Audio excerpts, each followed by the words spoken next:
Очередная суббота, и площадь опять заполнена.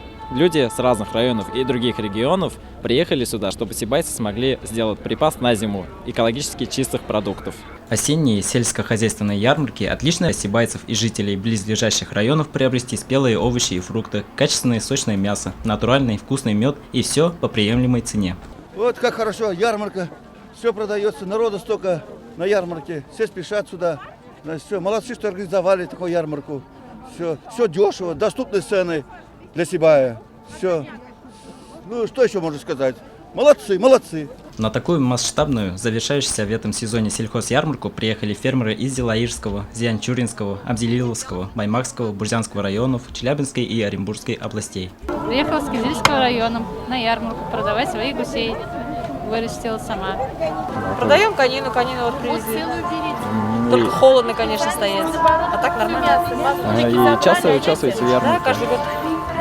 И по ценам как у вас? Цены средние, 300.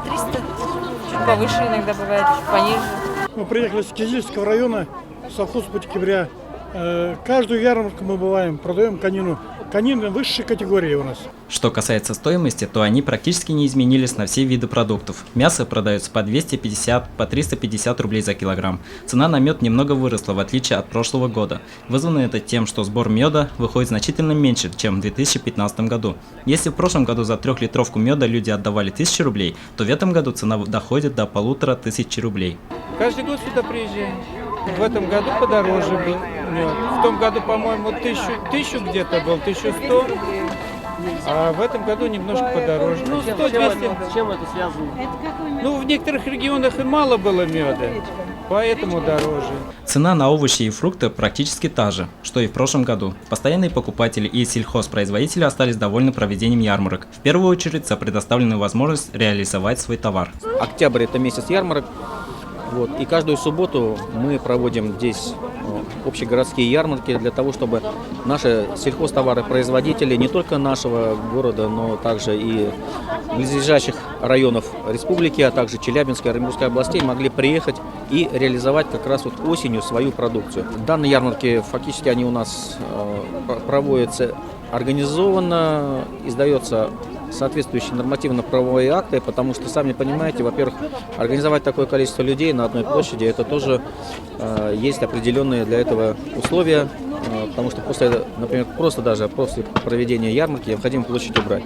Поэтому здесь вот все-таки мы задействуем наше управление жилищно-коммунальных хозяйств, которому, конечно, большая благодарность, большое спасибо, то, что уже буквально в воскресенье площадь приобретает свой первоначальный вид, и то, что здесь проходила ярмарка в субботу, практически ничего об этом не напоминает. Всего на ярмарке было зарегистрировано 203 машины с продовольствием. Наибольшее количество представленной продукции прибыло из Челябинской области – 53, с Баймакского района – 19. В целом, за 4 проведенные сельскохозяйственные ярмарки в Сибае побывало 750 машин с различной продукцией. В итоге фермеры реализовали товаров на сумму порядка 30 миллионов рублей. Далее сельхозпроизводители будут реализовывать свой товар на Восточном базаре, возле здания бывшей швейной фабрики.